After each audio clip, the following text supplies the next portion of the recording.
नमस्कार साथियों, स्वागत है आपका आज के इस वीडियो में।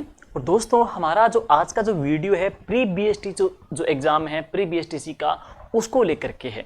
इससे पहले अपनी एक वीडियो आई थी प्री बीएसटीसी के, जिसमें टीचिंग एप्टीट्यूड जो शैक्षिक अभिरुचि है उसके प्रीवियस एग्जाम के जो क्वेश्चन है या उसके एग्जाम के जो क्वेश्चन के फॉर्मेटिंग है, किस प्रकार के प्रश्न पूछे जाएंगे, हम उनको लेकर के आपके लिए रोजाना लाइव प्रश्नोत्तरी लेके आएंगे, जिसके अंदर हम पहले 3 सब्जेक्ट ले लेंगे, जिसमें टीचिंग एप्टीट्यूड भी है आपका इसके अंदर राजस्थान जीके का भी रह जाएगा है, साथ में इसमें का आपका लैंग्वेज का हम ले लेंगे है।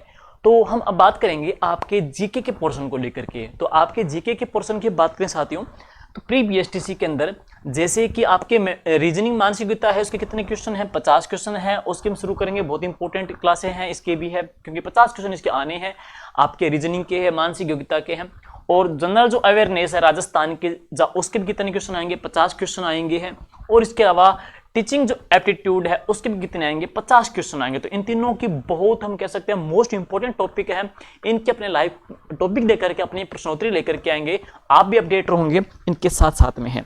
अब बात करेंगे इसके बाद में लैंग्वेज की बात करेंगे, तो इंग्लिश के कितने क्वेश्चन आने साथियों, 20 क्वेश्चन आने हैं। 2 लैंग्वेज और है, संस्कृत के भी 30 क्वेश्चन आने हैं और हिंदी के भी कितने आने, 30 क्वेश्चन आने हैं। इस प्रकार से आपका ये एग्जाम का हम कह सकते हैं फॉर्मेट है, पैटर्न है, शेड्यूल रहेगा। अब हम बात करेंगे जीके को लेकर के। साथियों, हम जीके की बात करेंगे तो इसमें क्या दे रखा है इसने, राजस्थान की जो ऐतिहासिक राजस्थान का पक्ष है, राजस्थान के महत्वपूर्ण जो राजा हैं, महत्वपूर्ण राजाओं की बात करें तो ऐसे नहीं, पूरी हिस्ट्री बेसिक जैसे राणा कुंभा है, महाराणा प्रताप है, राणा सांगा है, सवाई जय सिंह है, मान सिंह है, गंगा सिंह है, राय सिंह है, उन राजाओं को लेकर के पढ़ोगे। पृथ्वीराज चौहान तृतीय है, उनको लेकर पढ़ोगे, महत्वपूर्ण है। इसके अलावा राजस्थान के महत्वपूर्ण जो किसान आंदोलन है, जनजातीय आंदोलन है, उनको लेकर के पढ़ना है।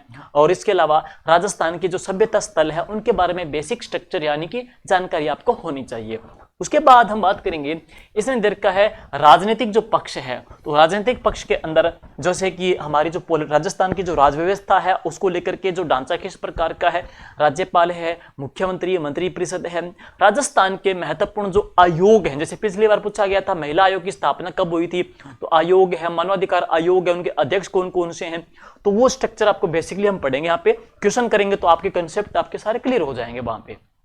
अब इसके बाद में राजस्थान की कला संस्कृति की बात करें तो राजस्थान की स्थापत्य कला है, राजस्थान की हस्तकला है, राजस्थान की चित्रकला है, राजस्थान के लोक देवी देवता, धार्मिक व्यवस्था है, त्योहार है, मेले हैं, राजस्थान की पर्यटन है, उसके ऊपर क्वेश्चन आपके पूछे जाएंगे, राजस्थान के आर्ट कल्चर को लेकर के है। और आर्थिक पक्ष की बात करें तो राजस्थान के जो उद्योग हैं, पशुपालन है, कृषि है, ऊर्जा है, जैसे पिछली बार पूछा गया था राउत बाटा का प्रश्न पूछा गया था, पिछली बार पूछा गया था उद्योग विभाग का नाम क्या चेंज किया गया है, पिछली बार पूछा गया था टंगस्टन की खान कहां पे, डेगना नागौर में है। तो ये आपके आर्थिक पक्ष के अंदर आ जाएंगे, राजस्थान की इकोनॉमिक्स को लेकर के है। और इसके बाद में भौगोलिक पक्ष है, राजस्थान की जो नदियां हैं, जो झीलें हैं, भौतिक प्रदेश हैं, पिछली बार संक्रांतिक प्रदेश पूछा गया था, और राजस्थान में दोहरी जो पहाड़ियां पूछी गई थी, राजस्थान में संक्रांतिक प्रदेश पूछे गए थे, नदियों को लेकर पूछा गया, सांबर झील को लेकर पूछा गया, तो राजस्थान के भौगोलिक पक्ष के अंदर आ जाएंगे है। तो राजस्थान के लोक जीवन की बात करेंगे, राजस्थान के लोक जीवन की जो शब्दावली है, राजस्थान की लोकोक्तियां हैं, राजस्थान के लोक कलाएं हैं, राजस्थान की लोक जो गाथाएं हैं, राजस्थान के लोक जो गीत वगैरह हैं, सारे इसके अंदर आपके जुड़ जाएंगे है। राजस्थान का पर्यटन भी दे रखा है। तो ये समग्र टॉपिक रहेगा राजस्थान के जीके को लेकर के। इसमें आपके 50 क्वेश्चन आएंगे साथियों, और कितने अंकों के रहेंगे, 150 अंकों के रहेंगे है। तो हम इसको टॉपिक देकर के आपके लिए लाइव प्रश्नोत्तरी रखेंगे। जैसे आज की हम क्लास के अंदर बात कर रहे हैं, प्रीवियस जो पेपर पूछा गया था, ताकि आपको आइडिया लग जाए क्वेश्चन की फॉर्मेटिंग क्या रहेगी, क्वेश्चन का पैटर्न क्या रहेगा, किस लेवल के क्वेश्चन आपसे वहां पे पूछे जा सकते हैं, थोड़ा हम अपने उसको डिस्क्राइब भी करेंगे। और आपको आगामी जो एग्जाम, जो बच्चे फ्रेशर बच्चे हैं, जस्ट जो 12th करके निकले हैं, तो उनको एक प्रकार का आइडिया लग जाएगा कि हमको तैयारी या हमको कंटेंट किस प्रकार का और किस लेवल का पढ़ना है। चलिए शुरुआत करते हैं पहले क्वेश्चन की ओर है। जैसे साथियों, पहला जो आपका क्वेश्चन है उसमें क्या पूछा गया, महाराजा स्वरूप सिंह के द्वारा खेरवाड़ा में डाकन प्रथा पे रोक कब लगाई गई। तो राजस्थान की जो लोक जीवन है, लोक जीवन के अंदर हमारी जो रीति रिवाज प्रथाएं जो टॉपिक आता है, उसमें है। और ध्यान दीजिए ये सारे जो टॉपिक है आपको जीके विद राकेश जांगिड़ जो अपना टेलीग्राम है उस टेलीग्राम में आपको साथियों मिल जाएंगे है। ये टेलीग्राम जरूर सर्च कर लीजिए, GK with Rakesh Jangid Telegram जो ऐप है इसके अंदर आपको जीके के, आपको रीजनिंग के सभी के कंटेंट, आपको प्रैक्टिस है यानी कि आपके पेपर, आपके पीडीएफ आपको हम यहाँ पे उपलब्ध करवा देंगे। और आपकी जो टेस्ट सीरीज है आपको इसी ऐप के ऊपर मिल जाएगी, जीके विद राकेश जांगिड़ जरूर सर्च कीजिएगा है। तो चलिए शुरुआत करते हैं। अब यहाँ पे प्रश्न पूछा गया था राजस्थान के ऐतिहासिक पक्ष में, जिसे राजा का नाम आ गया, इसने क्या पूछा है, डाकन प्रथा पे रोक कब लगाई। अब डाकन प्रथा क्या थी, पहले क्या था, किसी महिला के ऊपर है कोई आक्षेप लगा देते थे, यानी कि विधवा हो गई है तो वो कोई भी सामाजिक कार्यक्रम है, सामाजिक कोई कार्यक्रम है, बच्चे का नाम है, शादी है, प्रोग्राम है, तो क्या करते, उस महिला को वहां पे बुलाते नहीं थे, कहते थे कि ये अभिशाप है, विधवा हो गई है, ये हो गई है। और क्या करते, उस महिला के ऊपर एक प्रकार का आक्षेप लगाते थे कि वो क्या है, डाकन है, उसके अंदर डाकन प्रवेश कर गई है, तो इसके आने से अनहोनी होगी, बच्चों को खा जाएगी, फलाना दिन का है। तो उस महिला को प्रताड़ित करते थे, चिमटे से, तांत्रिक विद्या से बेचारे को तंग किया जाता था। तो वह प्रथा कौन सी थी, डाकन प्रथा। अब प्रश्न ये आता है कि डाकन प्रथा पे रोक किसने लगाई थी साथियों, डाकन प्रथा पे रोक लगाई थी स्वरूप सिंह ने, मेवाड़ के शासक स्वरूप सिंह ने है। और कहां से लगाई थी, खेरवाड़ा में। लेकिन ये पूछ रहा है कि डाकन प्रथा पे रोक कब लगी थी, तो डाकन प्रथा पे रोक लगी थी 1853 के अंदर, ये इसका उत्तर है। कभी खेरवाड़ा का प्रश्न आ जाएगा तो क्यों खास है खेरवाड़ा, खेरवाड़ा इसलिए खास है कि राजस्थान में खेरवाड़ा एक तो 1857 के समय सैनिक छावनी हुआ करती थी।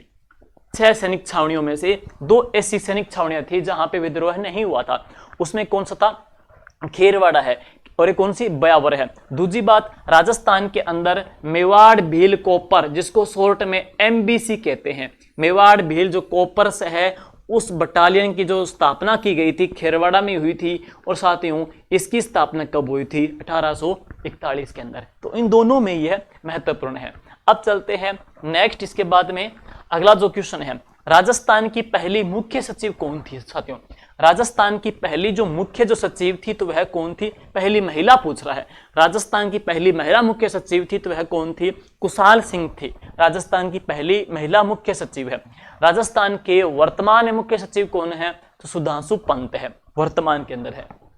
और अब चलते हैं नेक्स्ट क्वेश्चन की ओर, नारायण सागर जो बांध है, नारायण सागर जो बांध है वह कौन सी नदी के ऊपर बना हुआ है, तो अजमेर में साथियों नारायण सागर जो बांध है वह कौन सी नदी पे बना है, तो यह बना है खारी नदी के ऊपर बना है।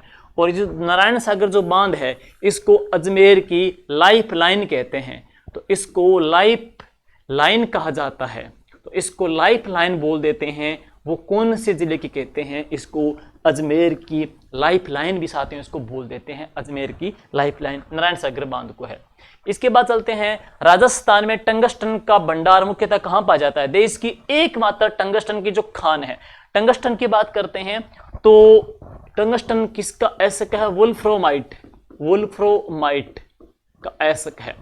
और विद्युत बल्ब की जो फिलामेंट है, विद्युत बल्ब की जो फिलामेंट है वो किसकी बनी होती है, टंगस्टन की है।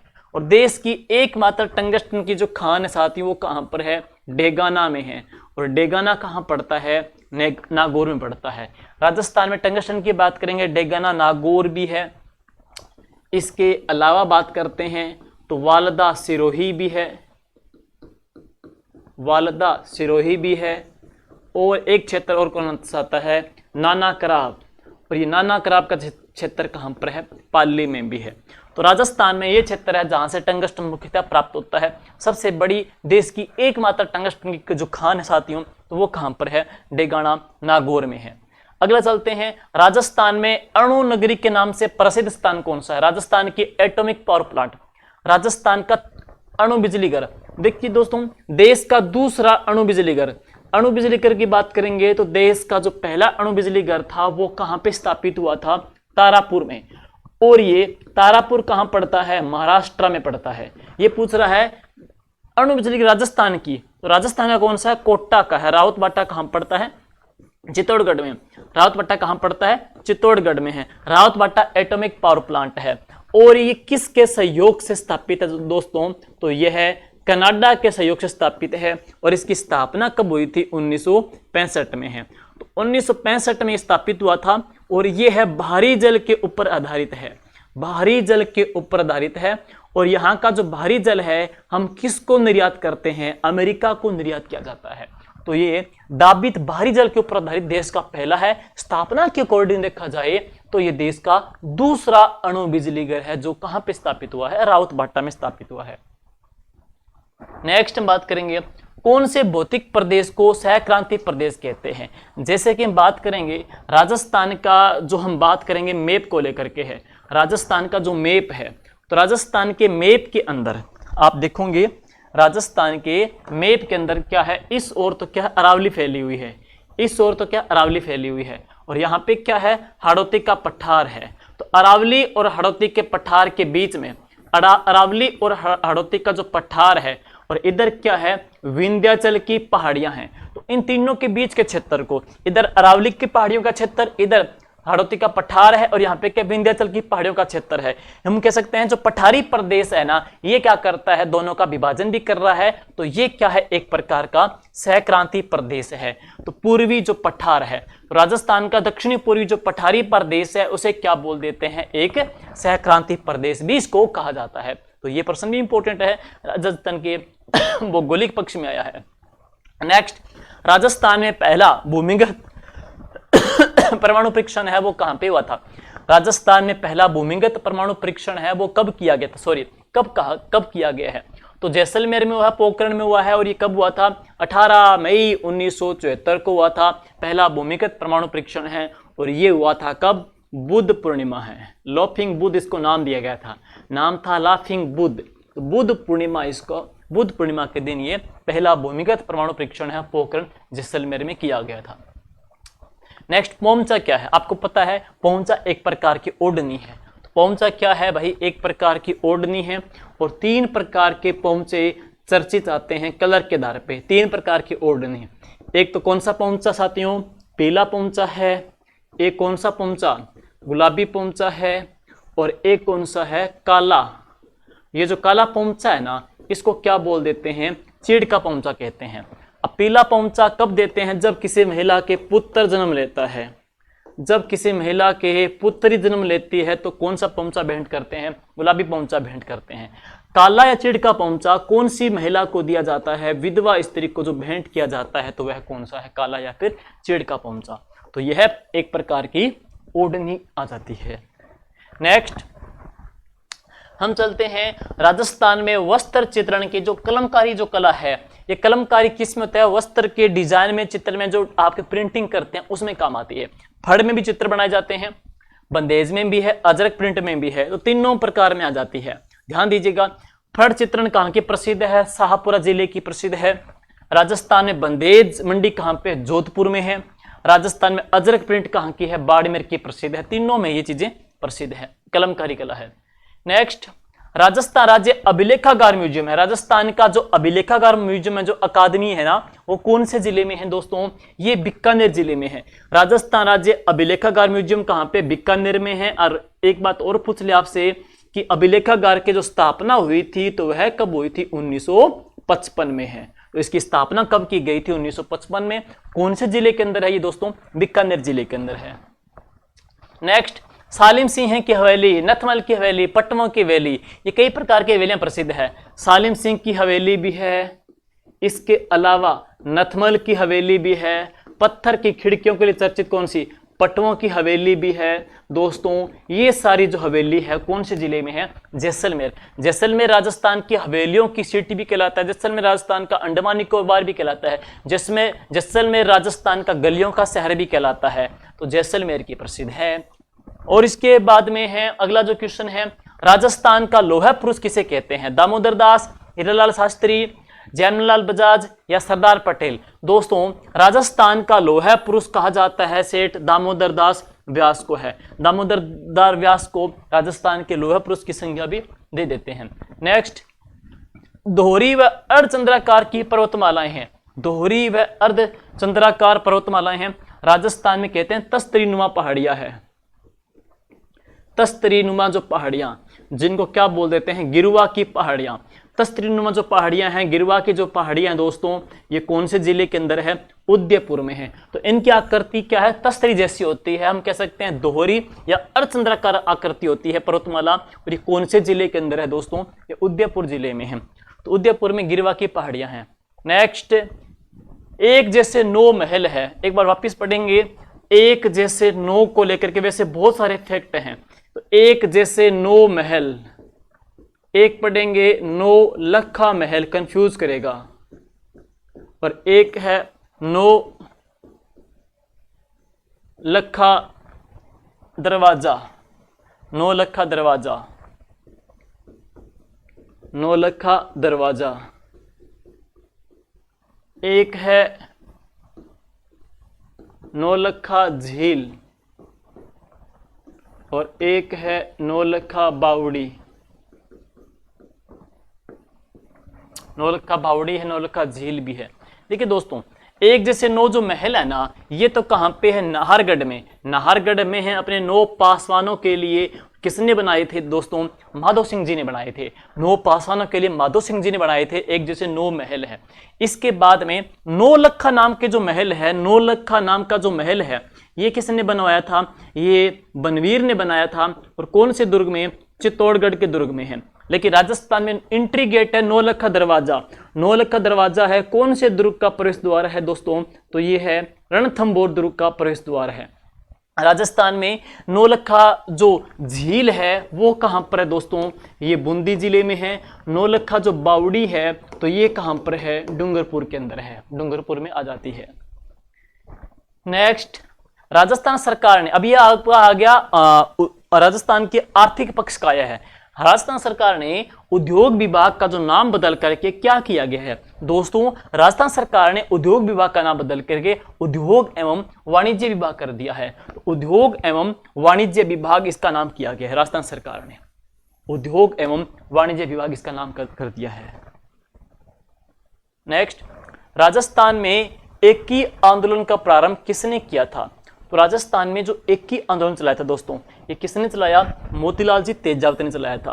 और ये जो एकी आंदोलन है ये कब चला था, ये एकी आंदोलन चला था 1921 में है। तो एकी जो आंदोलन दोस्तों ये 1921 में चलाया था।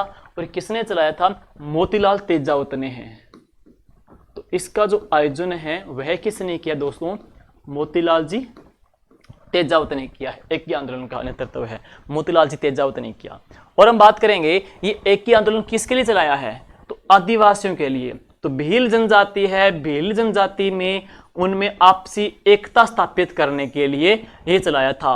और मोतीलाल तेजावत ने 21 मांगों का एक पत्र तैयार किया। और इस 21 मांगों के पत्र को क्या बोलते हैं, मेवाड़ की पुकार भी कहते हैं। तो 21 मांगों के पत्र को मेवाड़ की पुकार भी कहा जाता है। नेक्स्ट, अशोक विहार मृगवन कहां पे है, जहां पे हिरणों को सुरक्षित रखा जाता है उनको क्या बोलते हैं, मृगवन बोलते हैं। अब राजस्थान में अशोक विहार और संजय उद्यान, राजस्थान के अंदर एक है पंचकुंड मृगवन, राजस्थान में है माचिया सफारी मृगवन, राजस्थान के अंदर है अमृता देवी मृगवन, अमृता देवी मृगवन, राजस्थान में है सज्जनगढ़ मृगवन। तो देखिए दोस्तों, सज्जनगढ़ जो मृगवन है वो कहाँ पे, उदयपुर में है। माचिया सफारी और अमृता देवी दोनों के दोनों कहाँ पर हैं, जोधपुर में है। पंचकुंड मृगवन है तो ये कहाँ पे, पुष्कर में है। अशोक विहार और संजय उद्यान है तो ये दोनों कहाँ पर है दोस्तों, ये दोनों जयपुर के अंदर आ जाते हैं। ये राजस्थान के महत्वपूर्ण मृगवन के तौर पे हैं। ठीक है, अब चलते हैं अगले क्वेश्चन की ओर। सोनार दुर्ग का निर्माण कौन से भाटी राजा ने कराया था, राव जैसल भाटी ने है। किसने कराया, राव जैसल भाटी ने सोनार जो फोर्ट है ये कब बनाया, 11 जुलाई 1155 को बनाया था। ध्यान देना, राजस्थान का ये जो दुर्ग है ना, इस दुर्ग का प्रकोटा एक नहीं दोहरा प्रकोटा है। दूसरी बात, राजस्थान का ये दूसरा लिविंग फोर्ट है, आवासीय किला है। तीसरी बात, राजस्थान का ये जो दुर्ग है इसकी छत किससे बनी है, लकड़ी यानी कास्ट से बनी है। राजस्थान का ये जो दुर्ग है कितने साकों के लिए प्रसिद्ध है, तो यहाँ पे कितने साके हुए थे, यहाँ पर 2.5 साकों के लिए चर्चित है। 2.5 साके हैं, डबल परकोटा है और लकड़ी की छत है। और इस दुर्ग का निर्माण किसने कराया, राव जैसल ने करवाया था, उसके लिए चर्चित है। जैसलमेर का सोनार दुर्ग है। नेक्स्ट, गणगौर का त्योहार किस तिथि को मनाया जाता है। देखिए दोस्तों, गणगौर का जो त्योहार है चैत्र शुक्ल प्रतिपदा, चैत्र शुक्ल तृतीया, चैत्र कृष्ण तृतीया, चैत्र शुक्ल पंचम, तो मनाया जाता है ना, तो चैत्र शुक्ल तृतीया को है, चैत्र शुक्ल तृतीया को है। लेकिन चैत्र कृष्ण प्रतिपदा शुरू होता है। वापिस यहाँ पे कंफ्यूजिंग हो सकती है एग्जाम में आपके क्वेश्चन। ये देखो भाई, गणगौर का जो त्योहार है ना, ये चलता है 18 दिन है, और इसकी जो स्टार्टिंग होती है ना, वो होती है कब, चैत्र की शुक्ल की प्रतिपदा एकम को होती है। और कृष्ण पक्ष में कुल होते हैं 15 दिन। 15 दिन पूरे होने के बाद में अब चैत्र का पक्ष कौन सा लगेगा, शुक्ल पक्ष की एकम, दूज और तीज। तीज को महत्वपूर्ण त्योहार मनाया जाता है। तो 15 दिन कितने हो गए, 18 दिन हो गए हैं। तो इसकी महत्वपूर्ण जो तिथि है ना, वो कौन सी है, तीज है। चैत्र शुक्ल तृतीया को त्योहार मनाया जाता है। नेक्स्ट, सरगासुली है। सरगासुली क्या है, देखिए दोस्तों, 2 भाई थे। एक भाई का नाम था ईश्वरी सिंह और दूसरा जो भाई था वह कौन था, माधो सिंह। दोनों जयपुर के थे ये। तो ईश्वरी सिंह माधो सिंह के बीच युद्ध हुआ था राजमहल में। दोस्तों, ये जो युद्ध हुआ था ये कहां पे हुआ था, राजमहल में। और राजमहल कहां पड़ता है, टोंक में। इसमें माधो सिंह हार गया था, ईश्वरी सिंह जीत गया था। तो ईश्वरी सिंह ने एक इमारत बनाई जिसको सरगासुली भी बोल देते हैं, और उस इमारत को क्या बोल देते हैं, इसरलाट भी कहते हैं। और ये कहां पे बनाई थी, जयपुर में। और इसी इसरलाट इमारत से ही ईश्वरी सिंह ने कूद करके अपनी आत्महत्या भी की थी। नेक्स्ट, तिमनगढ़ का किला कहां पे है। दोस्तों, तिमनगढ़ का जो दुर्ग है ना, वो कहां पर है, करौली में है। और इसके अलावा आपसे पूछा जाए राजस्थान में जो तिमणियों जो आभूषण है वो कहां पर है, गले का, कहां का आभूषण है, गले का है। तिमन जो गढ़ है वो किला कहां पे, करौली में है। और राजस्थान में तिमणियों जो आभूषण है वो कहां का है, गले का है, गले का आभूषण है। और त्रिभुवनगढ़ पूछे आपसे कि राजस्थान में त्रिभुवनगढ़ है, राजस्थान में त्रिभुवनगढ़ जो दुर्ग है तो ये कहां पर है, भरतपुर में है। त्रिभुवनगढ़ है ये कहां पे, भरतपुर में है। तिमनगढ़ कहां पे, करौली में है। और तिमणियों आभूषण कहां का है, ये गले का आभूषण आपका रहता है।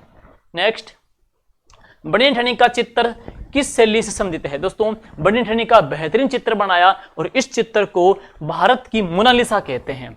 इस चित्र को नाम दिया गया था भारत की मोनालिसा। और इसको भारत की मोनालिसा नाम है वो किसने दिया, एरिक डिक्सन ने दिया। और बनी ठनी के ऊपर है 1973 में, 1973 बनी ठनी के ऊपर है 1973 में, बनी ठनी के ऊपर 1973 में टिकट जारी हुआ था, 20 पैसे का है। तो 1973 में 20 पैसे का टिकट जारी हुआ था। और ये है कहाँ का, किशनगढ़ शैली का चित्र है। और ये चित्र बनाया किसने था, मोरध्वज निहाल चंद ने है। तो इस चित्र को बनाने वाला कौन था, तो मोरध्वज निहाल चंद था, इसको बनाने वाला है। नेक्स्ट है, राजस्थान का अन्नगार किसे कहते हैं। दोस्तों, श्री गंगानगर को बोल देते हैं। गेहूं उत्पादन की वजह से फलों की टोकरी भी कहते हैं, राजस्थान का अन्नगार भी कह देते हैं। नेक्स्ट है, राजस्थान की पहली वंदे मातरम एक्सप्रेस ट्रेन कहां पे चली थी। दोस्तों, जयपुर अजमेर में चलाई गई थी है। नेक्स्ट, मांदल है, ये सुनिए इंपॉर्टेंट है। मांदल क्या है, देखिए भाई, राजस्थान में गांव है मोलेला गांव। दोस्तों, ये जो मोलेला गांव है ये कहां पड़ता है, ये मोलेला गांव है कहां पर, राजसमंद में है।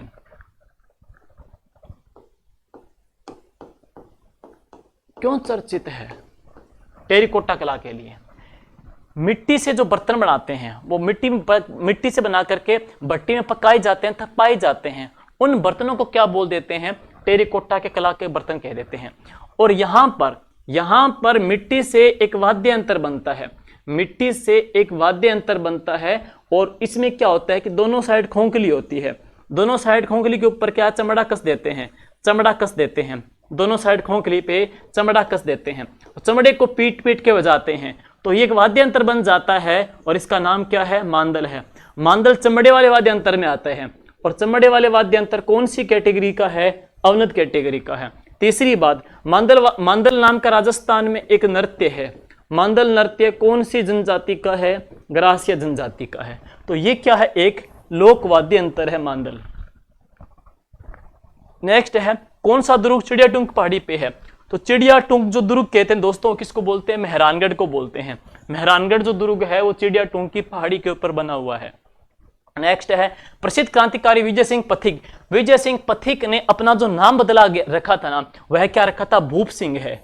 विजय सिंह पथिक का जो नाम बदल के क्या रखा गया था? भूप सिंह है। बिजोलिया किसान आंदोलन को जो जन जागृति दी थी, जो अहम पड़ाव दिया था, वो किसने दिया था?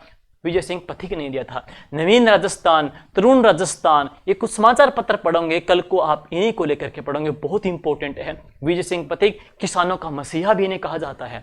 नेक्स्ट, राजस्थान के कौन सी नदी यमुना में मिलती है? देखो दोस्तों, जवाई लूणी में मिलती है, और जवाई मिलेगी लूणी में। लूणी कच्छ की खाड़ी में जल गिराती है। माही है, ये भी आपके अरब सागर के अंदर जाती है, खंबात की खाड़ी में जल गिराती है। लेकिन जो बाणगंगा है ना, तो बाणगंगा का जो उद्गम होता है, तो बाणगंगा की हम बात करेंगे, तो बाणगंगा जो नदी है ना, वो कहां से निकलती है? बेराट की पहाड़ियों से निकलती है। बेराट की पहाड़ियों से निकलती है, राजस्थान में बहती हुई, और ये उत्तर प्रदेश में जाकर के किस में मिल जाती है? यमुना में मिल जाती है। तो इस प्रकार से ये जो आ जाती है, ये बंगाली खाड़ी के तंत्र है। तो नदी कौन सी आ जाएगी दोस्तों? बाणगंगा है। इसको रुंडित नदी भी कहते हैं, क्योंकि वर्तमान में ये आंतरिक प्रवाह की नदी हो गई है। दूसरी बात है, राजस्थान की इस नदी को ताला नदी भी कहते हैं, ताला, और इस नदी को अर्जुन की गंगा भी कहा जाता है। नेक्स्ट, इसके बाद है, राजस्थान में सर्वाधिक जो पर्यटक आते हैं। देखिए दोस्तों, राजस्थान में सर्वाधिक जो पर्यटक आते हैं वो कहां से आते हैं? फ्रांस से आते हैं। सर्वाधिक जो पर्यटक आते हैं फ्रांस से है। और सर्वाधिक स्वदेशी पर्यटक और सर्वाधिक विदेशी पर्यटक, तो राजस्थान में सर्वाधिक जो विदेशी पर्यटक आते हैं वह कौन से जिले में आते हैं? जयपुर में। और राजस्थान में सर्वाधिक स्वदेशी पर्यटक है वो कहां पे आते हैं? पुष्कर में आते हैं। नेक्स्ट, माही महोत्सव माही नदी को लेकर के है। तो राजस्थान में माही महोत्सव कहां मनाया जाता है? बांसवाड़ा में है। और माही नदी को लेकर के एक क्रांति चल रही है, कौन सी? सुजलाम और सुफलाम क्रांति है। सुजलाम और सुफलाम क्रांति है। दूसरी बात, माही महोत्सव कब बनाया जाता है? महीना पूछ ले तो इसको कब आयोजित करते हैं? फरवरी के महीने में इसको बनाया जाता है। नेक्स्ट है, लकड़ी का जीवाश्म पार्क है। राजस्थान में दोस्तों लकड़ी के जो जीवाश्म के अवशेष मिले थे, तकरीबन कितने साल पहले? 25 करोड़ साल पुराने लकड़ी के जीवाश्म मिले थे। कौन से गांव से? आक्कल गांव से। आक्कलवुड फॉसिल्स पार्क वहां पे बनाया गया है। कौन से जिले में है? जैसलमेर में है। तो ये कहां पे? जैसलमेर में 25 करोड़ साल पुरानी लकड़ी के यहाँ पे साक्ष्य मिले हैं। नेक्स्ट, रणकपुर का जैन मंदिर। देखिए दोस्तों, रणकपुर है एक जैन मंदिर, रणकपुर है एक जैन मंदिर है। और खास बात क्या है इस जैन मंदिर की, कि इस जैन मंदिर में 1444 खंबे हैं, और ये जो मंदिर है एक नदी के किनारे स्थित है। तो ये जो मंदिर है एक नदी के किनारे स्थित है, कौन सी? मथाई नदी। और रणकपुर है कहां पर? पाली में। इस मंदिर को खंभों का मंदिर कहते हैं, इस मंदिर को स्तंभों का मंदिर भी कहते हैं। कितने खंभे इसमें? 1444 खंभे इस मंदिर में आ जाते हैं, इसी वजह से इसको खंभों का मंदिर भी कहा जाता है। नेक्स्ट, वीर सतसई। 1857 के संग्राम में जो क्रांतिकारी काम आ गए थे, शहीद हो गए थे, उन शहीदों की गाथा लिखी है वीर सतसई के माध्यम से। राजस्थान के राज्य कवि कौन? सूर्यमल जी मिश्रण हैं। तो सूर्यमल जी मिश्रण कहां से थे? हरना गांव से थे। हरना गांव कहां पड़ता है? बूंदी में पड़ता है। और इन्हें राजस्थान के राज्य कवि भी कहा जाता है। इन्होंने वंश भास्कर भी लिखा था। इन्होंने इसके अलावा कह सकते हैं सत्तीरासो ग्रंथ भी लिखा था। इन्होंने यहाँ पर यह वीर सतसई ग्रंथ भी लिखे हैं, सूर्यमल जी मिश्रण ने। नेक्स्ट है, राजस्थान की पहली पंचवर्षीय योजना। बहुत ही महत्वपूर्ण क्वेश्चन है, बहुत बार पूछ लेते हैं। पहली पंचवर्षीय योजना कब चलाई गई थी? 1 अप्रैल 1951 में है। तो 1 अप्रैल 1951 को है। राजस्थान राज्य मानवाधिकार आयोग अपना वार्षिक प्रतिवेदन किसे भेजता है? राजस्थान सरकार को है। तो उत्तर क्या आएगा? राज्य सरकार को है। नेक्स्ट बात करते हैं, राजस्थान का राज्य खेल कौन सा है? तो राजस्थान का राज्य खेल दोस्तों कौन सा है? बास्केटबॉल है। और इसे राज्य खेल का दर्जा कब मिला था? 1948 को, 1948 को इसको दर्जा दिया गया था। नेक्स्ट हम बात करेंगे अवनी लेखरा काफी चर्चित खिलाड़ी है, राजस्थान में बेटी बचाओ बेटी पढ़ाओ अभियान की ब्रांड एम्बेसडर भी इनको बनाया गया था। तो इनका जो संबंध है पैराशूटिंग से है, पैराशूटिंग से इनका संबंध है। नेक्स्ट, भारतीय संसद में राजस्थान से कितने सदस्य चुने जाते हैं? 25। इस बार लोकसभा चुनाव हो रहे हैं, 25 सदस्य चुने जाते हैं भाई। नेक्स्ट, राजस्थान सरकार ने पर्यटन को उद्योग का दर्जा कब दिया? देखिए दोस्तों, पर्यटन को उद्योग का दर्जा मिला था 1989 में। एक तो ये प्रश्न बहुत बार पूछते हैं, इसमें पूछा भी गया था 1989 में। अगर ये ना पूछे तो कौन सी कमेटी की सिफारिश पे दिया? अगर ये नाम पूछे आपसे तो मोहम्मद यूनुस। तो कौन सी कमेटी की सिफारिश पर पर्यटन को उद्योग का दर्जा मिला था? मोहम्मद यूनुस कमेटी की सिफारिश पे दर्जा मिला था ये। नेक्स्ट, हुरडा सम्मेलन है। मराठों को राजस्थान से भगाने के लिए राजस्थान के राजपूत राजा सारे इकट्ठे हुए थे। राजस्थान के सारे राजपूत राजा इकट्ठे हुए थे कौन से गांव में? हुरडा गांव में। और ये हुरडा गांव दोस्तों कहां पर? भीलवाड़ा के अंदर है। और यहां पे इनका सम्मेलन हुआ था 17 जुलाई 1734 को। कहां पे था ये? मेवाड़ में था। तो हुरडा कहां पड़ता है? मेवाड़ रियासत में है। नेक्स्ट, राजस्थान में शिशु रक्षक देवी, माता रक्षिका जो देवी है दोस्तों वो किसे बोल देते हैं? केला देवी, करणी माता, शीतला माता, जीड माता। तो वह देवी कौन सी है? शीतला माता। शीतला माता बच्चों की संरक्षिका भी बोल देते हैं। इसी देवी की बात करेंगे, चेचक की देवी भी कहते हैं। देवी के बासुड़ा पूजते हैं। माता जी का जो वाहन होता है वो गधा होता है। माता जी के 4 हाथों में 4 चीजें, सूप, छाजला होता है, नीम की पत्तियां होती है, कलश होता है, झाड़ू होता है। माता का मंदिर शेर की डोंगरी की पहाड़ी जयपुर ग्रामीण बना है। किसने बनाया? माधव सिंह ने बनाया था। माता जी के मंदिर को सुहाग मंदिर भी कहा जाता है। और बात करते हैं इस देवी को लेकर के, इस देवी के जो पुजारी होते हैं वो कुम्हार या फिर प्रजापत होते हैं। बस ये देवी है। नेक्स्ट हम बात करते हैं अगली क्वेश्चन की ओर। निम्नलिखित में से कौन सा वाद्यंत्र तत्व वाद्यंत्र नहीं है? देखो, कामायचा तत्व का है, जंतर में तार होते हैं, रावणता में तार होते हैं। कामायचा में तार होते हैं, जंतर में तार होते हैं, इसमें तार होते हैं। लेकिन अलगोजा 2 प्रकार की ऐसी बांसुरी सी होती है, 2 प्रकार की ऐसी बांसुरी सी होती है जिनको मुंह में रख करके, और इनको नक्सिर अलगोजा भी कहते हैं। और अलगोजा की बात करेंगे तो ये क्या है? सुशिर श्रेणी का वाद्य यंत्र है, तार नहीं होते हैं। और राजस्थान का ये क्या है? राज्य वाद्य है। तो अलगोजा क्या है? राजस्थान का राज्य वाद्य है। और कलाकार हैं रामनाथ जी चौधरी जयपुर के, जो क्या है? नाक से अलगोजा बजाने में अपनी पहचान रखते हैं। नेक्स्ट, राजस्थान का एक footwear design and development institute कहां पे दोस्तों? ये जोधपुर जिले में है। Footwear design and development institute है, जोधपुर जिले में है।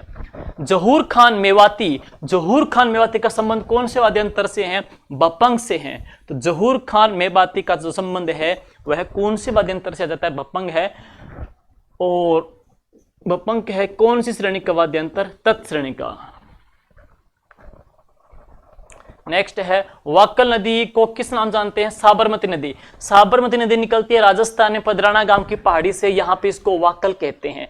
ये जाती है गुजरात में। काम की बात यह है कि राजस्थान में उदयपुर की झीलों को जल मिलता है साबरमती का ही। साबरमती का जो जल दिया जाता है वह कौन से सुरंग के माध्यम से? तो वह सुरंग कौन सी है?